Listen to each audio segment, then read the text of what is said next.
قبر پتہ نہیں دیکھنے کا اتفاق ہوا ہے کہ نہیں ہوا، کبھی دیکھیں اس کو غور سے. کھلی ہوئی قبر، اوپر مٹی نہ بھی ڈالی ہو، آپ اس میں چند گھنٹے نہیں گزار سکتے. تو اوپر مٹی بھی ڈل جاتی ہے، آدمی منو مٹی کے نیچے اکیلا، اللہ اکبر. اور پھر اس کے میں ہونا کیا ہے، مومن بھی ہو نا، مومن بھی جس کو قبر کا عذاب نہ بھی ہو، نبی پاک صلی اللہ علیہ وسلم فرمایا اس کو اداسی رہتی، وہاں کوئی دن تک اداس رہتا. تصور کتنا بھیانک ہے.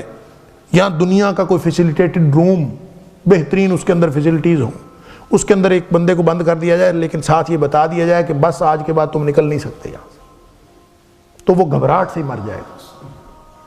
اور وہ جگہ جہاں سے کوئی بھی نکل کے کوئی آیا ہی نہیں. ہم اپنے ہاتھوں لوگوں کو دفناتے ہیں، اور ہمیں کبھی فکر نہیں آئی کہ میں جب وہاں جاؤں گا تو میرا کیا بنے گا. اگر یہ اس کی فکر آتی ہے اور دن میں کئی دفعہ سوچتا ہے اور اللہ سے دعائیں کرتا ہے کہ اللہ قبر کی سختی میں برداشت نہیں کر سکتا، اللہ تو میرے لیے معاملہ کوئی اور کر دے، اللہ تو مالک الملک ہے، تو علی کل شیء قدیر ہے، تو میرے لیے اس کو کوئی اور طریقہ بنا دے. قبر اتنی تنگ جگہ پہ میں نہیں لے سکتا، میں تو چند منٹ نہیں گزار سکتا. اور سارا دن رات اللہ سے منتیں کرتا ہے، اللہ کے سامنے گڑ گڑاتا ہے، عاجزیاں کرتا ہے، اللہ تو میرے لیے قبر کے علاوہ کوئی اور راستہ بنا دے یا کوئی آسان فرما دے. اللہ اکبر. نبی پاک صلی اللہ علیہ وسلم نے فرمایا مومن جب قبر میں جاتا ہے تو اللہ تعالیٰ اس کی قبر کو تا حد نگاہ کھلا فرما دیتے ہیں.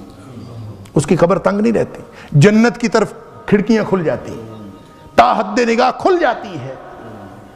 اور پھر وہ وہاں پہ نہ تنگی محسوس کرتا ہے نہ پریشانی محسوس کرتا ہے. اللہ ہماری قبر کو بھی اہل ایمان کسی قبر بنائے.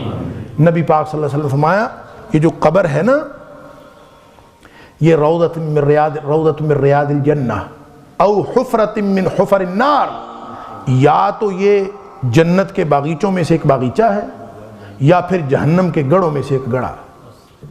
اگر ہمیں فکر آتی ہے صبح و شام کہ اللہ ہماری قبر کو جنت کا باغیچہ بنانا، اللہ ہماری قبر جہنم کا گڑھا نہ بنے.